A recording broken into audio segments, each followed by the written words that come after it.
നടിയെ ആക്രമിച്ച കേസുമായി ബന്ധപ്പെട്ടുള്ള ജഡ്ജ്മെന്റ് ഇപ്പൊ കേരളം ആകെ ചർച്ച ചെയ്തുകൊണ്ടിരിക്കുകയാണ്. ആ വിധിയെ കുറിച്ച് എന്താണ് അങ്ങയുടെ അഭിപ്രായം? എനിക്ക് നടിയെപ്പറ്റി നടന്മാരെ പറ്റി ഒന്നും അറിയാൻ പാടാത്ത ആളാണ്. ഞാൻ സിനിമ കാണാൻ പോകാത്ത ആളാണ്. നടിയെപ്പറ്റി പോലും മുമ്പിൽ നിർത്തിയിട്ട് ഏതാണ് നടിയെന്ന് ചോദിച്ചാൽ പോലും എനിക്കറിയില്ല. ഞാൻ നടിയെ പറ്റി കൂടുതൽ അടുക്കാനും അടുപ്പിക്കാനും കുറേയൊക്കെ കേട്ടിട്ടുണ്ടെന്നുള്ളതല്ലാതെ അതിൻ്റെ ഡീറ്റെയിൽസ് അറിയാൻ പാടില്ല. പക്ഷേ നടൻ എന്ന് പറയുന്ന ആൾ ദിലീപ് നല്ല ഒരു സ്വഭാവ നടനാണ്, നല്ല നടനാണെന്ന് എനിക്ക് അഭിപ്രായമുണ്ട്. ബാക്കി അദ്ദേഹത്തിൻ്റെ സ്വകാര്യ ജീവിതത്തെ പറ്റിയോ ഒന്നും പറഞ്ഞാൽ എനിക്കറിയില്ല. നടികളെ സ്വകാര്യ ജീവിതത്തെ പറ്റി പറഞ്ഞാൽ എനിക്കറിയില്ല. ഞാനത് പഠിക്കാൻ ശ്രമിച്ചിട്ടില്ല. കാരണം ഇവിടെ എല്ലാം സ്വകാര്യ ജീവിതത്തിലേക്ക് ഒരുപാട് ഇറങ്ങി പഠിക്കാൻ നമ്മൾ ശ്രമിച്ചാൽ അത് വളരെ നല്ല ഒരു ചിത്രം നമുക്ക് കിട്ടുകയില്ലെന്ന് പലപ്പോഴും നമുക്കറിയാൻ സാധിക്കും.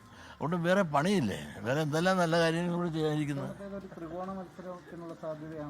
എവിടെയാണ് സംശയമുണ്ടോ? ശക്തമായ BJP ഒട്ടും പുറകോട്ട് പോയിട്ടില്ല. അതേ സമയത്ത് UDF ഒട്ടും പുറകോട്ട് പോയിട്ടില്ല, LDF ഒട്ടും പുറകോട്ട് പോയിട്ടില്ല. ശക്തമായ ഒരു ത്രികോണ മത്സരമാണ്.